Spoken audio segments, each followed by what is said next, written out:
যুদ্ধ পরবর্তী পরিস্থিতিতে আরও আগ্রাসী হয়ে উঠেছে ইরান। যে কোনো মূল্যে ইসরায়েলকে শিক্ষা দেওয়ার ঘোষণায় আবারও উত্তাল আন্তর্জাতিক রাজনীতির মাঠ। ইরাকের সামরিক ও পরমাণু স্থাপনায় হামলা চালানোর কড়া জবাবের প্রস্তুতি নিচ্ছে ইরান। ইরানে হামলার পরপরই কাতারে যুক্তরাষ্ট্র ব্যবহৃত আল উদেইদ এয়ারবেস সহ কয়েকটি কৌশলগত স্থাপনায় ক্ষেপণাস্ত্র হামলা চালিয়েছিল ইরান, যা ট্রাম্পের মনে নতুন ভয়ের জন্ম দেয়। ইরানের ক্ষেপণাস্ত্রে নিহত হয় ২৯ ইসরায়েলি, আহত হয় ৩,২০০ এর বেশি মানুষ। বিশ্লেষকদের মতে এই ক্ষয়ক্ষতি দুই পক্ষকেই নতুন যুদ্ধের প্রস্তুতিতে ঠেলে দিয়েছে। ইরান এমন সেনাবাহিনী গঠন করতে চায় যারা সঠিকভাবে দায়িত্ব পালন করতে পারে। ইরানের ভৌগোলিক ও কৌশলগত অবস্থান বিবেচনায় দেশটির সেনাদের আরও শক্তিশালী হওয়া জরুরি বলেও মনে করছেন বিশেষজ্ঞরা।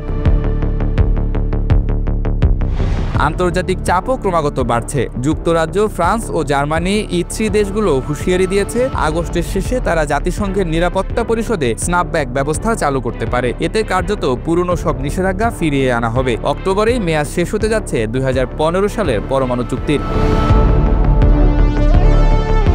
এদিকে গুঞ্জন উঠেছে সংঘাতের সময় সংযুক্ত আরব আমিরাত থেকে একটি থার্ড মিসাইল প্রতিরক্ষা ব্যবস্থা সরিয়ে ইসরায়েলে মোতায়েন করেছে যুক্তরাষ্ট্র। যদিও ওয়াশিংটন এ নিয়ে কিছু বলেনি, তবে এ খবর আঞ্চলিক দুশ্চিন্তা আরও উস্কে দিয়েছে। ইসরায়েলের সাবেক গোয়েন্দা কর্মকর্তা এক রেডিও বার্তায় বলেছেন, মনে হচ্ছে নতুন যুদ্ধ অনিবার্য। ইরান এই অপমান অনেক দিন মেনে নিতে পারবে না।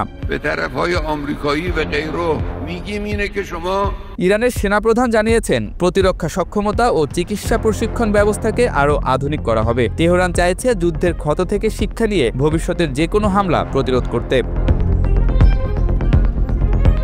পর্যবেক্ষকরা বলছেন, ইরানের শক্তিশালী হওয়ার ঘোষণা কেবল আত্মরক্ষার বার্তা নয়, বরং এটি যুক্তরাষ্ট্র ও ইসরায়েলকে উদ্দেশ্য করে এক অঘোষিত হুঁশিয়ারি। আর তাই এখন সব দৃষ্টি স্থির জাতিসংঘ ও কূটনৈতিক আলোচনার টেবিলে।